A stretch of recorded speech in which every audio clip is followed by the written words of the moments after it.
वसल्लम ने भी उम्मत मुस्लिमा को दज्जाल के फितने के बारे में लातादाद मर्तबा खबरदार किया है और उसकी आमद की कई तरह निशानियां बताई हैं और उससे बचने के भी कई तरीके बताए हैं। चुनाचे इस सिलसिले में उन्होंने बताया कि वो कबीला बनु जजाम और कबीला बनु लकम के 30 आदमियों के साथ एक कश्ती में सवार होकर बहरी सफर पर निकले। एक माह यानी 30 दिन तक समुद्री मौजें उन्हें धकेलती रही और बिलाखिर एक जजीरे तक जा पहुंचाया। उस वक्त सूरज गुरूब हो चुका था और लोग छोटी छोटी कश्तियों में सवार होकर जजीरे में दाखिल हुए, जहां उन्हें एक जानवर दिखाई दिया जो कि मोटे और घने बालों वाला था। उसके जिस्म पर बाल इस कदर कसरत में थे कि वो आगे और पीछे दोनों तरफ से पहचाना नहीं जा रहा था। उन्होंने उससे पूछा कि ए मखलूक, तेरे लिए हलाकत हो, तू है कौन? जिसके जवाब में उसने कहा कि ए कौम, वो सामने दिखाई देने वाले गिरजे में चलो, क्योंकि वहां वो तुम्हारी आमद की खबर में वो बहुत इंटरेस्ट रखता है, दिलचस्पी रखता है। वो लोग ये खबर सुनकर घबरा गए, उन्हें शक हुआ कि ये कोई जिन ना हो, लिहाजा वो जल्दी जल्दी यहां से चले, यहां तक कि वो गिरजे में दाखिल हो गए। वहां उन्होंने एक तवील उल कामत इंसान देखा कि एक ऐसा इंसान उन्होंने आज तक जिंदगी में पहले कभी नहीं देखा था। वो बहुत सख्ती से बंधा हुआ था, उसके दोनों हाथ गर्दन के साथ बंधे हुए थे और उसके घुटने और टखने लोहे की जंजीरों में जकड़े हुए थे। बस उन्होंने पूछा कि तेरे लिए हलाकत हो, तू कौन है? जिसके जवाब में उसने कहा कि अगर तुम मेरी खबर पाने पर कादिर हो ही गए हो तो पहले तुम बताओ कि तुम कौन हो। तो उन्होंने जवाब दिया कि हम अरब के रहने वाले, हम अरब के बासी हैं और एक बहरी जहाज में बैठकर यहां तक आए हैं। जब हम समुद्र में उतरे तो हमने उसकी लहरों को बहुत जोश में पाया। 1 महीने तक लहरें हमें इधर उधर भटकाती रही और बिलाखिर हम तुम्हारे इस जजीरे तक पहुंच गए। वहां मौजूद शख्स ने कहा कि मुझे बैसान के बाग के बारे में खबर दो। उन्होंने पूछा कि बैसान के बाग के बारे में तुम क्या जानना चाहते हो? उसने कहा कि मैं उस बाग के बारे में, जो उस बाग में मौजूद खजूरों के फल के बारे में जानना चाहता हूं। उन्होंने उसे बताया कि हां, उन दरख्तों पर फल आता है। उसके जवाब में उस शख्स ने कहा कि अनकरीब वो वक्त आने वाला है जब वो दरख्त फल देना छोड़ देंगे।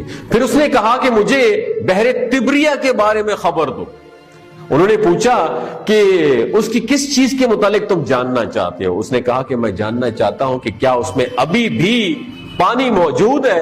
उन्होंने कहा हां, उसमें अभी कसरत से पानी मौजूद है। जिसके जवाब में उसने कहा कि अनकरीब वो जमाना आएगा जब उसका सारा पानी खत्म हो जाएगा। फिर उसने कहा कि मुझे जिगर के चश्मे के बारे में मुतालिक बताओ।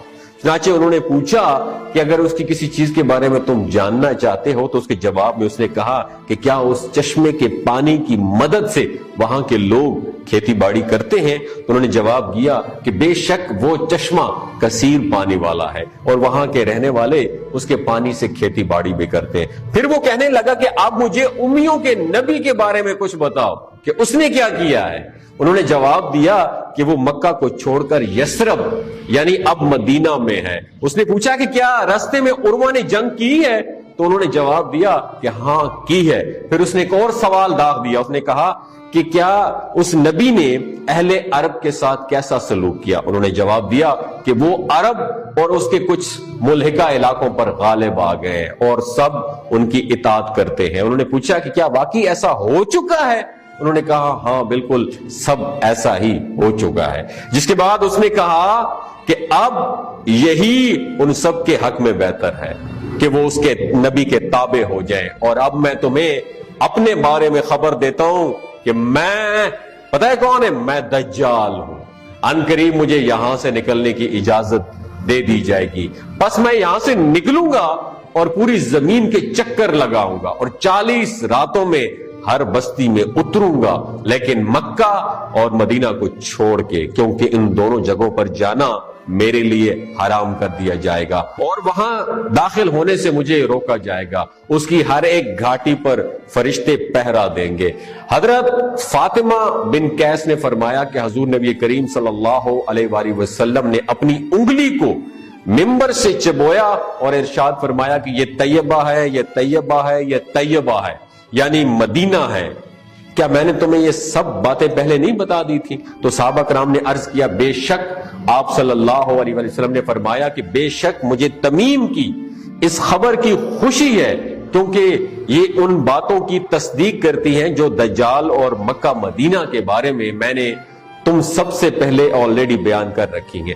بس آگاہ رہو کہ دجال شام یا یمن کے سمندر میں ہے نہیں، بلکہ وہ مشرق کی طرف ہے. اور آپ نے مشرق کی طرف اشارے سے ہاتھ سے اشارہ کیا، اور حضرت فاطمہ بن قیس نے فرمایا کہ پس یہ ساری حدیث میں نے آپ سے یاد کر لی ہے.